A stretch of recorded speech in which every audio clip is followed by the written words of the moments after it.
जैसे ही आप मार्स की तरफ गिरते हो, आप एक नई दुनिया में प्रवेश कर रहे होते हो। चलो एटमॉस्फेयर के बारे में बात करते हैं। ये एक महत्वपूर्ण पहलू है जो आपकी यात्रा को प्रभावित करेगा। अर्थ का एटमॉस्फेयर घना है, गैसेस का एक आरामदायक ब्लैंकेट। ये हमें सुरक्षा और स्थिरता प्रदान करता है। मार्स इतना नहीं, इसका एटमॉस्फेयर पतला है, अर्थ के घनत्व का लगभग 1%। यह पतलापन कई चुनौतियां लाता है। एक गिरते हुए स्पेस ट्रैवलर के लिए इसका क्या मतलब है, यह जानना महत्वपूर्ण है। कल्पना कीजिए कि आप अर्थ पर एक प्लेन से कूद रहे हैं। आप जानते हैं कि आप सुरक्षित रहेंगे। आपके गिरने को क्या धीमा करता है? एक पैराशूट, है ना? यह एक महत्वपूर्ण उपकरण है। वह पैराशूट एयर रेजिस्टेंस पर निर्भर करता है। यह रेजिस्टेंस ही आपको सुरक्षित रूप से नीचे लाता है। मार्स पर अपने पतले एटमॉस्फेयर के साथ आप एक पत्थर की तरह गिरेंगे। यहां एयर रेजिस्टेंस बहुत कम है। सेफ लैंडिंग के लिए जरूरी रेजिस्टेंस बनाने के लिए पर्याप्त हवा नहीं है। यह एक बड़ी चुनौती है। इस पतले एटमॉस्फेयर का मतलब स्पेस डिब्रीज से कम सुरक्षा भी है। यह एक और खतरा है। छोटे मीटेरॉइड्स, यहां तक कि डस्ट पार्टिकल्स भी तेज गति से खतरनाक प्रोजेक्टाइल्स बन जाते हैं। यह बहुत खतरनाक हो सकता है। आप एक्सपोज्ड हैं, एक कॉस्मिक बाराज के लिए वल्नरेबल। यह एक गंभीर स्थिति है। तो मार्स की सतह का व्यू पास आने पर यह याद रखें, वह पतला एटमॉस्फेयर जो दूर से सुंदर दिखता है, आपके लिए कोई मददगार नहीं होगा। यह एक चुनौतीपूर्ण और खतरनाक वातावरण है। चलो ग्रेविटी के बारे में बात करते हैं। यह वह बल है जो आपको किसी भी प्लैनेट के केंद्र की ओर खींचता है। मार्स अर्थ से छोटा होने के कारण कम ग्रेविटी रखता है। इसका मतलब है कि आप मार्स पर अर्थ की तुलना में धीरे गिरेंगे। लेकिन अभी खुश मत हो जाओ। कम ग्रेविटी का मतलब धीमा गिरना है, लेकिन यह सॉफ्ट लैंडिंग की गारंटी नहीं देता। नीचे उतरते समय आपकी स्पीड बढ़ेगी। आपकी स्पीड बढ़ती जाएगी और आपको स्लो करने के लिए घने एटमॉस्फेयर के बिना इंपैक्ट बहुत खराब हो सकता है। इसे ऐसे समझो, मार्स पर एक मंजिला इमारत से गिरना अर्थ पर 3 मंजिला इमारत से गिरने जैसा हो सकता है। आप बच तो सकते हैं, पर मजा नहीं आएगा। तो हाँ, मार्स की कम ग्रेविटी थोड़ी रहम है, लेकिन इसे आपको बेवकूफ न बनाने दें। आप अभी भी एक रफ राइड के लिए तैयार हैं। जैसे ही आप मार्शियन सरफेस के पास पहुंचते हैं, इसकी तस्वीर बनाएं। लाल धूल के विशाल मैदान आपके सामने फैले हुए हैं। अर्थ से भी गहरे कैनियंस लैंडस्केप को जख्मी करते हैं। विशाल वॉल्केनोज लंबे समय से डॉर्मेंट पतले एटमॉस्फेयर में उठते हैं। यह एकदम साफ सुंदरता का दृश्य है, लेकिन इसे आपको खतरे से विचलित न करने दें। मार्स का सरफेस माफ नहीं करता। ये एक डेसोलेट रॉकी टेरेन है जो बोल्डर्स और नुकीले पत्थरों से भरा है। जमीन कंक्रीट जितनी सख्त है। मार्स पर लैंडिंग करना किसी सॉफ्ट ग्रासी फील्ड पर लैंडिंग करने जैसा नहीं है। यह एक ब्रिक वॉल से टकराने जैसा है। और फिर डस्ट स्टॉर्म्स हैं। मार्स अपने डस्ट स्टॉर्म्स के लिए फेमस है, जिनमें से कुछ पूरे प्लैनेट को अपनी चपेट में ले सकते हैं। ये तूफान महीन लाल धूल को एक फ्रेंजी में बदल देते हैं, जिससे विजिबिलिटी लगभग शून्य हो जाती है। अगर आप अपने डिसेंट के दौरान किसी तूफान में फंस जाते हैं, तो आप कहां जा रहे हैं यह देखना मुश्किल होगा। सोचो, आप मंगल ग्रह की सतह के पास पहुंच रहे हो। कैसा नजारा होगा? लाल धूल के विशाल मैदान दूर तक फैले हुए, गहरी घाटियां धरती की घाटियों से भी ज्यादा गहरी, बड़े बड़े ज्वालामुखी जो सदियों से सोए हुए हैं, पतले वायुमंडल में ऊंचे उठे हुए। मनमोहक दृश्य है ना? लेकिन खतरे को मत भूलना, मंगल की सतह बहुत ही कठोर है। ये वीरान पथरीला इलाका पत्थरों और नुकीले चट्टानों से भरा पड़ा है। जमीन तो इतनी सख्त है जैसे कंक्रीट। मंगल पर उतरना हरे भरे मैदान पर उतरने जैसा नहीं है। ये तो मानो किसी ईंट की दीवार से टकराने जैसा है। और फिर धूल भरी आंधियां। मंगल अपने धूल भरी आंधियों के लिए जाना जाता है। कुछ आंधियां तो पूरे ग्रह को ढंक लेती हैं।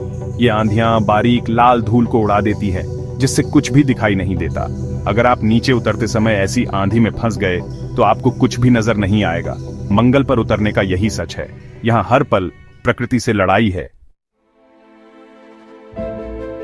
सेक्शन 5, डिसेंट के खतरे। आपका डिसेंट खतरे के साथ एक ट्रेचरस डांस है। यह एक ऐसा डांस है जिसमें हर कदम पर सावधानी बरतनी पड़ती है। हर फेज एक यूनिक थ्रेट पेश करता है। यह थ्रेट्स केवल तकनीकी नहीं है, बल्कि प्राकृतिक भी हैं। चलो इसे ब्रेक डाउन करते हैं। सबसे पहले मार्शियन एटमॉस्फेयर में एंट्री।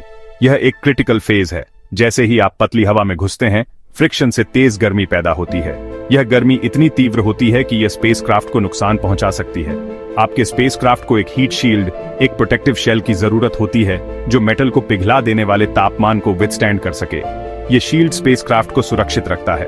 अगर हीट शील्ड फेल हो जाता है तो आप जल जाएंगे, लिटरली। अगला, पैराशूट्स की डिप्लॉयमेंट। ये एक और क्रिटिकल फेज है। उस पतले एटमॉस्फेयर को याद है? ये एटमॉस्फेयर पैराशूट डिप्लॉयमेंट को मुश्किल बनाता है। ये पैराशूट डिप्लॉयमेंट को मुश्किल बनाता है। आपको एक बड़े पैराशूट की जरूरत है।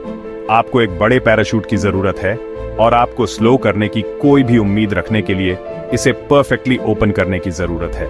यह एक डेलिकेट प्रोसेस है। यहां एक मैलफंक्शन और आप वापस फ्री फॉलिंग में हैं। अंत में टचडाउन। यह सबसे क्रिटिकल फेज है। यही है सच्चाई का पल।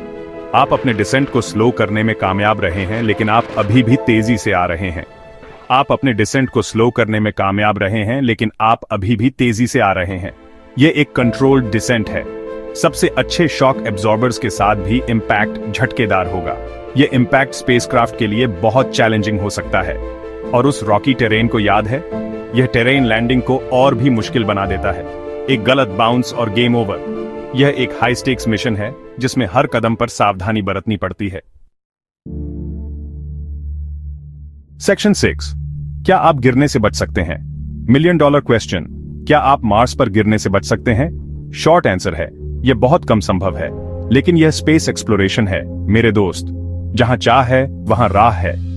सर्वाइवल कई फैक्टर्स पर निर्भर करता है।